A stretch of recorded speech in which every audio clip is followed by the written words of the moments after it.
नमस्कार, crime update में आपका स्वागत है। अपने इस प्रोग्राम में हम आपको अपराध से जुड़ी सनसनीखेज घटनाओं से हमेशा रूबरू कराते रहते हैं। आज भी हम आपको दिखलाने जा रहे हैं दिल दहला देने वाली ऐसी ही एक वारदात। इसके तहत दिल्ली के वसंत विहार क्षेत्र में एक व्यक्ति का अपहरण कर उसकी बड़ी ही बेरहमी से हत्या कर दी गई थी। क्या था इस खौफनाक साजिश का सच और हत्यारों ने कैसे दिया था इस हत्याकांड को अंजाम? जानने के लिए आइए देखते हैं हमारी रिपोर्ट। दिल्ली के वसंत विहार पुलिस स्टेशन में सामान्य गति से काम चल रहा था। थाने में मौजूद सभी पुलिसकर्मी अपने अपने कार्यों में व्यस्त थे। इसी बीच परेशान हाल एक व्यक्ति थाने में दाखिल हुआ। थाने में पहुंचकर उसने वहां मौजूद पुलिसकर्मी को अपने भाई बोधराज के काफी समय से घर नहीं आने के बारे में बताया। उसने पुलिस को बताया कि बोधराज टैक्सी चलाने का काम करता है और काफी ढूंढने पर भी उसका कुछ अता पता नहीं चल पा रहा है। उस व्यक्ति ने पुलिस को ये जानकारी भी दी कि अंतिम बार उसके भाई को राजेश तिवारी नाम के शख्स के साथ देखा गया था। राजेश बोधराज के मकान में ही किराए पर रहता है। उसके मुताबिक राजेश अपने एक अन्य दोस्त के साथ लोनी जाने के लिए बोधराज की टैक्सी किराए पर ले गया था। ड्राइवर के तौर पर बोधराज ही उनके साथ गया था और तभी से वो वापस नहीं लौटा है। मामला गंभीर था, लिहाजा पुलिसकर्मी ने बिना देरी किए पूरी जानकारी अपने वरिष्ठ अधिकारी को दे दी। मामले की संवेदनशीलता को देखते हुए एक विशेष पुलिस टीम का गठन कर दिया गया। जल्द से जल्द मामले की तह तक पहुंचा जा सके, इसलिए पुलिस टीम फौरन उस जगह के लिए रवाना हो गई जहां बोधराज को अंतिम बार देखा गया था। मौके पर पहुंचकर पुलिस ने बोधराज के गायब होने से जुड़ी जानकारी जुटाने के लिए आसपास के लोगों से पूछताछ शुरू कर दी, लेकिन काफी मशक्कत के बाद भी पुलिस के हाथ ऐसी कोई भी जानकारी नहीं लगी जिससे बोधराज के बारे में कोई सुराग लग पाता। पुलिस ने बोधराज की फोटो जिप नेट पर भी डाल दी जिससे उसके बारे में किसी भी तरह की जानकारी मिल सके। पूछताछ के दौरान बोधराज के भाई ने जो बातें पुलिस को बताई थी उससे ये तो पुख्ता हो गया था कि बोधराज को अंतिम बार राजेश तिवारी के साथ ही देखा गया था और वो ही उसे अपने दोस्त के साथ लोनी ले गया था। पुलिस का राजेश पर शक गहराना लाजमी था, इसलिए पुलिस की जांच पड़ताल अब राजेश को केंद्र में रखकर आगे बढ़ने लगी। इसके अलावा लोनी जाने वाले सभी रास्तों की गहन जांच पड़ताल करने के साथ साथ पुलिस ने बोधराज और राजेश तिवारी के फोन से जुड़े सभी कॉल रिकॉर्ड्स को भी खंगालना शुरू कर दिया। छानबीन अभी चल ही रही थी कि तभी पुलिस को राजेश के उत्तर प्रदेश के जिला सुल्तानपुर में स्थित अपने गांव मझवा में मौजूद होने की सूचना मिली। जानकारी काफी अहम थी, इसलिए फौरन एक पुलिस टीम राजेश के गांव मझवा के लिए रवाना हो गई। संभावित जगह पर पहुंचकर पुलिस ने बताई गई जगह पर जाल बिछा दिया। काफी सावधानी बरतते हुए पुलिस ने राजेश के छिपने के ठिकाने पर छापा मार दिया और उसे भागने का कोई भी मौका दिए बिना धर दबोचा। साथ ही उसकी निशानदेही पर उसके दोस्त राजकुमार को भी गिरफ्तार कर लिया गया, जो कि पास ही खड़ी गाड़ी में छिपा हुआ था। मौके पर ही की गई पूछताछ में दोनों ने गुमशुदा बोधराज के बारे में जो कुछ बताया उसे सुनकर पुलिस भी सन्न रह गई। पूछताछ में राजेश ने बताया कि वो दिल्ली में ही ड्राइवरी का काम करता था और बोधराज के घर पर किराए पर रहता था। एक दिन किराए को लेकर उन दोनों के बीच काफी गहमा गहमी हो गई। इस दौरान बोधराज ने राजेश को काफी भला बुरा कहा, जो कि राजेश को काफी नागवार गुजरा। अपने इस अपमान का बदला लेने के लिए राजेश बोधराज को ठिकाने लगाने की नापाक योजना बनाने लगा। योजना को अंजाम देने के लिए राजेश ने अपने एक दोस्त राजकुमार को अपने मंसूबों के बारे में बताया, जिसे सुनकर राजकुमार ने भी इस हत्या की साजिश में शामिल होने की हामी भर दी। प्लान के तहत दोनों आरोपियों ने बोधराज से टैक्सी को किराए पर लोनी ले चलने के लिए कहा। किराया वगैरह तय हो जाने के बाद बोधराज दोनों को टैक्सी में बैठाकर लोनी के लिए चल दिया। योजना के मुताबिक चलती हुई कार में ही दोनों ने बोधराज को जमकर शराब पिलाई और रास्ते में ढाबे पर रुककर खाना भी खाया। इसके बाद जब बोधराज पूरी तरह से नशे में धुत हो गया तो दोनों आरोपियों ने उसे ड्राइविंग सीट से हटा दिया और राजेश खुद गाड़ी चलाने लगा। सुनसान जगह पहुंचकर राजेश ने कार की पिछली सीट पर बैठे राजकुमार को इशारा कर दिया। मौका देखकर दोनों ने कपड़े से गला घोंटकर उसकी हत्या कर दी।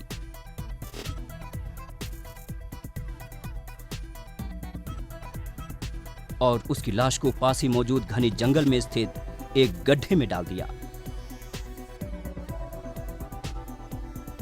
इसके बाद उन्होंने उसका पर्स व अन्य सामान निकाल लिया और उसकी कार सहित मौके से फरार हो गए। पकड़े गए दोनों आरोपियों ने बड़े ही शातिराना तरीके से हत्या की इस वारदात को अंजाम दिया था। वो पूरी तरह मानकर चल रहे थे कि उन पर किसी का शक नहीं जाएगा और वो साफ बच निकलेंगे, लेकिन पुलिस की सूझबूझ और तेजी से की गई कार्रवाई के चलते ये अपने मकसद में कामयाब नहीं हो सके। नतीजा ये हुआ कि इन्हें सलाखों के पीछे पहुंचना पड़ा।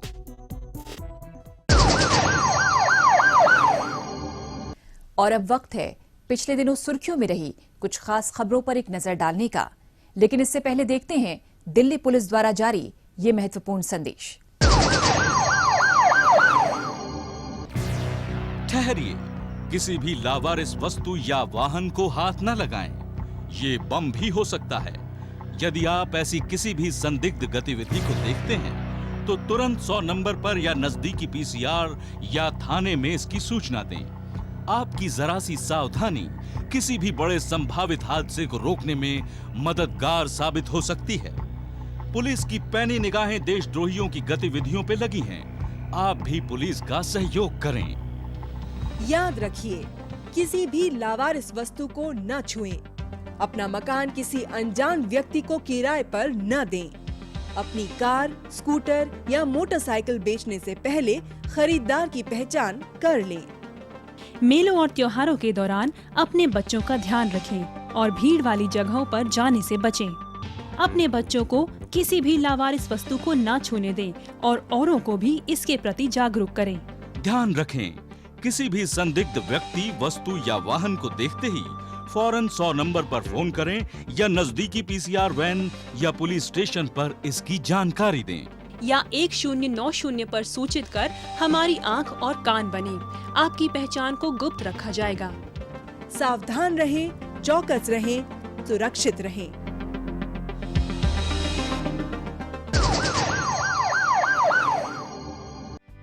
पुलिस आयुक्त एसएन श्रीवास्तव ने बाहरी उत्तरी जिले के समयपुर बादली थाने में तैनात महिला हेड कांस्टेबल सीमा ढाका को आउट ऑफ टर्न प्रमोशन देकर एएसआई के पद पर पदोन्नत किया है। सीमा ढाका ने कड़ी मेहनत और अपनी कार्यकुशलता के बल पर 3 महीने के भीतर ही 76 लापता बच्चों को ढूंढ निकाला, जिनमें से 56 की उम्र 14 साल से भी कम है। इन गुमशुदा बच्चों की सूचना मिलने पर सीमा ढाका ने दिल्ली, पंजाब और पश्चिम बंगाल तक में जाकर तलाशा और इन बच्चों को उनके परिजनों से मिलवाया। सीमा ढाका दिल्ली पुलिस की पहली पुलिसकर्मी है जिन्हें प्रोत्साहन स्कीम के तहत गुमशुदा बच्चों का पता लगाने के लिए आउट ऑफ टर्न प्रमोशन दिया गया है। गौरतलब है, प्रोत्साहन स्कीम के तहत अगर कोई भी पुलिसकर्मी 1 साल के भीतर 14 साल या इससे कम के 50 गुमशुदा बच्चों को ढूंढकर उनके परिजनों को सौंपेगा तो उसको आउट ऑफ टर्न प्रमोशन और इसी अवधि में 15 बच्चों को ढूंढने वाले पुलिसकर्मियों को असाधारण कार्य पुरस्कार दिया जाएगा।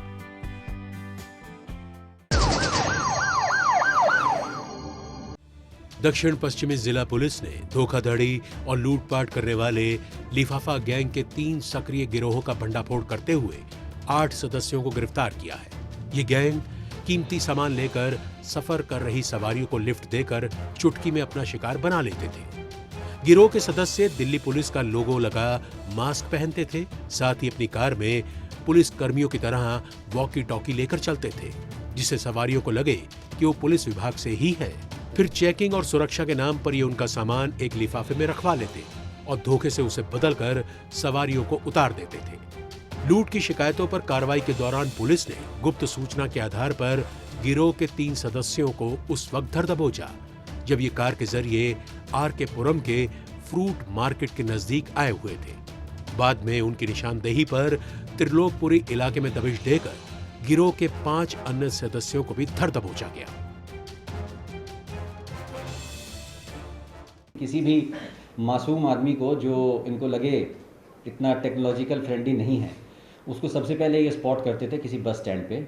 वहाँ पे उस आदमी के साथ में 1 या 2 इनका मेंबर रहता था जो कि उस आदमी को स्पॉट कर लिया करता था। उसके बाद में एक कोई गाड़ी आया करती थी टैक्सी, जब वो आदमी टैक्सी में बैठ जाया करता था तो उसके बाद में जो आगे बैठे 2 आदमी होते थे उनके पास में वॉकी टॉकी सेट रहते थे और उसमें वो ऑलरेडी प्री रिकॉर्डेड वॉइसेस चलाते थे, ऑडियो क्लिप्स।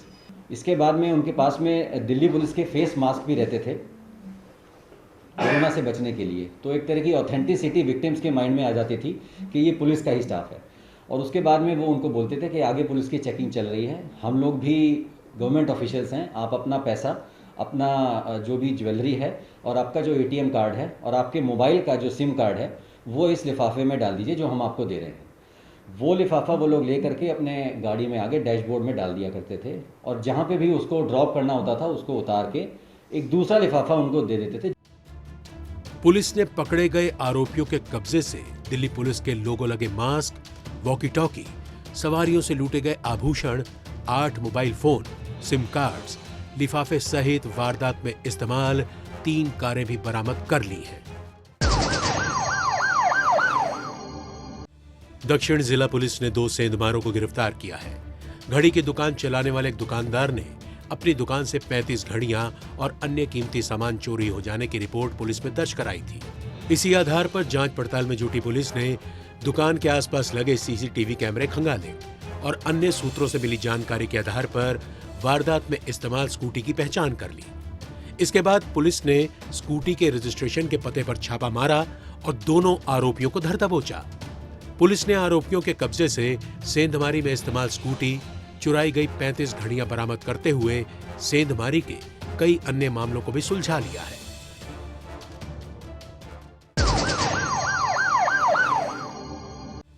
उत्तर पूर्वी जिला पुलिस ने कुख्यात झपटमार और चुराए गए मोबाइल फोन खरीदने वाले एक शख्स को गिरफ्तार किया है।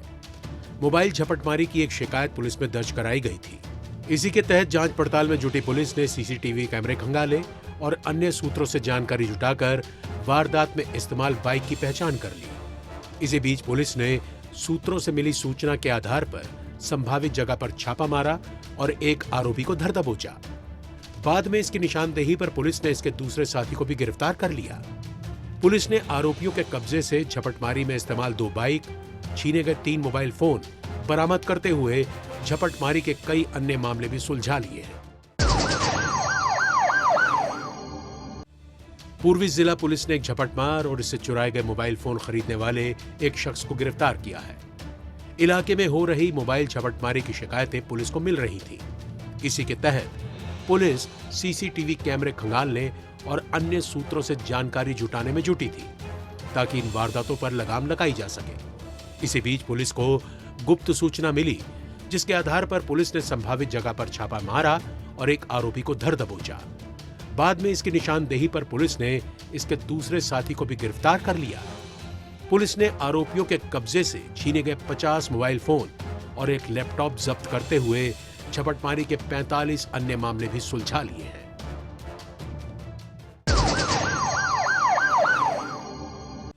उत्तर पश्चिमी जिला पुलिस ने एक भगोड़े सेंधमार को गिरफ्तार किया है। परमानंद कॉलोनी स्थित एक गुरुद्वारे से बिजली के तार और कुछ नकदी चोरी हो जाने की शिकायत पुलिस में दर्ज कराई गई थी। इसी के तहत जांच पड़ताल में जुटी पुलिस ने गुरुद्वारे के आसपास लगे CCTV कैमरों और अन्य सूत्रों से मिली जानकारी के आधार पर आरोपी की पहचान कर ली। इसी आधार पर पुलिस ने संभावित जगह पर छापा मारा और इसे धर दबोचा। वारदात में शामिल इसके अन्य साथी को पुलिस पहले ही गिरफ्तार कर चुकी है।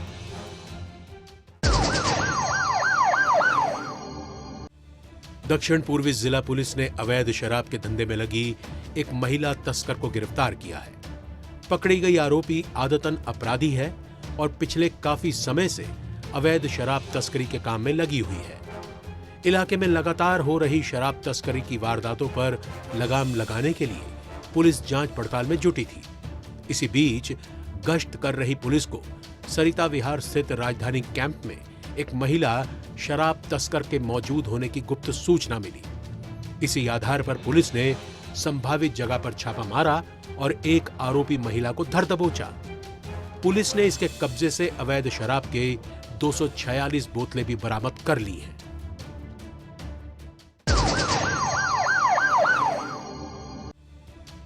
उत्तरी जिला पुलिस ने टैक्सी ड्राइवरों को धमकी देकर उनसे उगाही करने वाले गिरोह का भंडाफोड़ करते हुए गिरोह के मास्टरमाइंड विजेंद्र उर्फ लाला को गिरफ्तार किया है। विजेंद्र ने कुछ समय तक रिकवरी एजेंसी में डिफॉल्टरों से कार लोन रिकवर करने का काम किया था। इसका फायदा ये उगाही करने के लिए करने लगा। ये अपने साथियों के साथ अपनी कार से राह चलती किसी भी कार को ओवरटेक कर लेता और उसके बाद टैक्सी और उसके ड्राइवर को अपने कब्जे में कर उसे कार का लोन बकाया होने की बात कहता। बकाया पैसे ना होने पर ये उन्हें गाड़ी में रखे बेसबॉल के बैट से पीटने की धमकी भी देता था। उगाही का शिकार हुए टैक्सी ड्राइवर की शिकायत पर पुलिस ने कार्रवाई करते हुए सीसीटीवी और टेक्निकल सर्वेलांस के जरिए गाड़ी की पहचान की और गिरोह के मास्टरमाइंड विजेंद्र को धर दबोचा। पुलिस ने इसके कब्जे से एक कार और उगाही के 10,000 रुपए भी बरामद कर लिए हैं।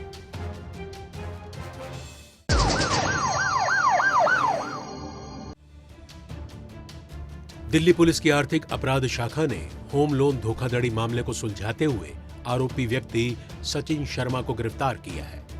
आरोपी ने पूर्वी दिल्ली के सूरजमल विहार में किराए पर एक घर लिया था, जिसके जाली दस्तावेज तैयार कर इसने 6 करोड़ 70 लाख रुपए के 3 लोन लिए थे। एक होम लोन तो मृत व्यक्ति के नाम पर लिया गया था। इस बाबत आर्थिक अपराध शाखा में मामला दर्ज कराया गया था।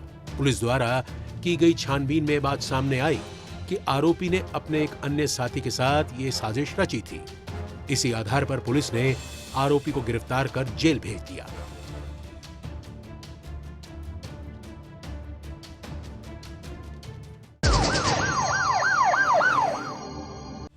महज कुछ ही घंटों में लूटपाट की वारदात को सुलझाते हुए उत्तरी जिला पुलिस ने एक आरोपी को गिरफ्तार किया है। आईएसबीटी पर हुई लूटपाट की शिकायत पुलिस में दर्ज कराई गई थी, जिसके मुताबिक आरोपी ने शिकायतकर्ता को सस्ती दर पर शिरडी जा रही बस का टिकट दिलाने का लालच दिया। इसके बाद उसने शिकायतकर्ता को अपनी गाड़ी में बिठाया और शराब पिलाई। नशे में धुत होने के बाद वो उसे बुराड़ी के सुनसान इलाके में ले गया और मारपीट कर उसका कीमती सामान लूट लिया। इसके बाद वो पीड़ित को कार से बाहर फेंक कर वापस बस अड्डे आ गया। इसी के मद्देनजर जांच पड़ताल में जुटी पुलिस ने अपने सूत्रों से मिली गुप्त सूचना के आधार पर आरोपी को सिविल लाइन इलाके से गिरफ्तार कर लिया।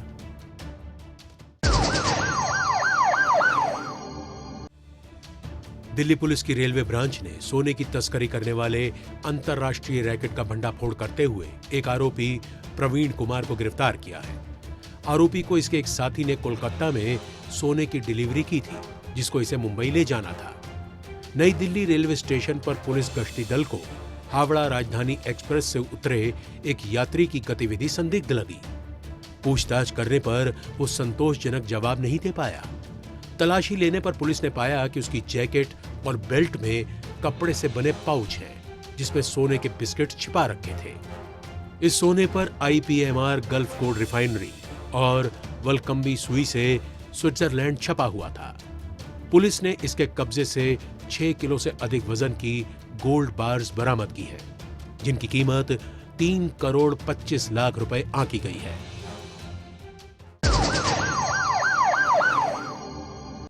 उत्तरी जिला पुलिस ने ऑटो लिफ्टर और चोरी की वारदात को अंजाम देने वाले 2 आरोपी शारिक और मोहम्मद रहीम को गिरफ्तार किया है। शारिक कश्मीरी गेट इलाके से चुराए गए मोबाइल फोन को आसपास के इलाके में बेच देता था।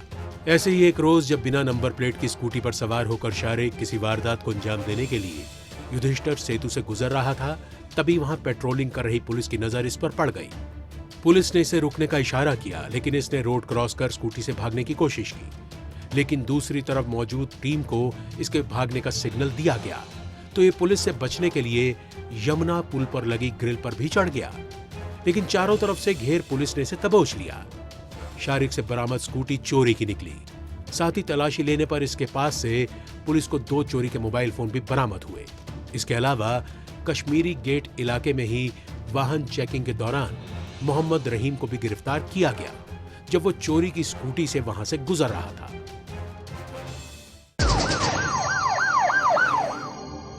अपराधियों को पकड़ने में जनता भी अपना सहयोग दे सकती है।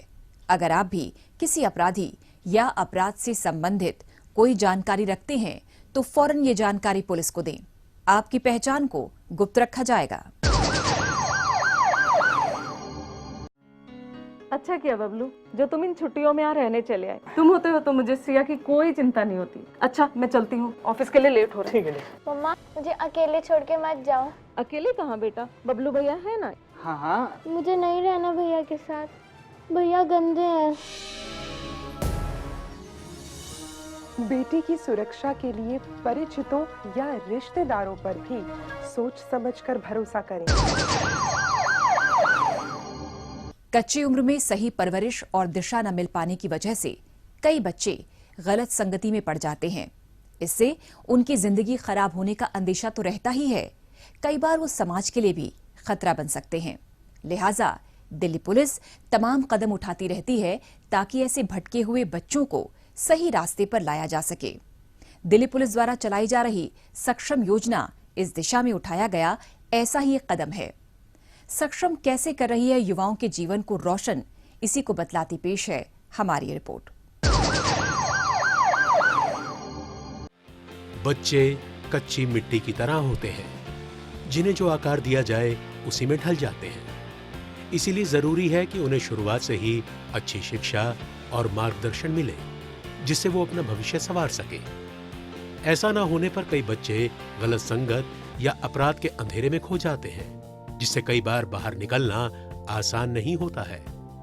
ऐसे ही बच्चों को सही राह दिखाने और उन्हें अपने पैरों पर खड़े होने लायक बनाने के लिए दिल्ली पुलिस द्वारा कई कार्यक्रम चलाए जा रहे हैं। सक्षम शाहदरा जिला पुलिस द्वारा चलाई जा रही ऐसी ही एक योजना है, जिसके माध्यम से भटके हुए युवाओं के पुनर्वास के लिए लगातार प्रयास किए जा रहे हैं।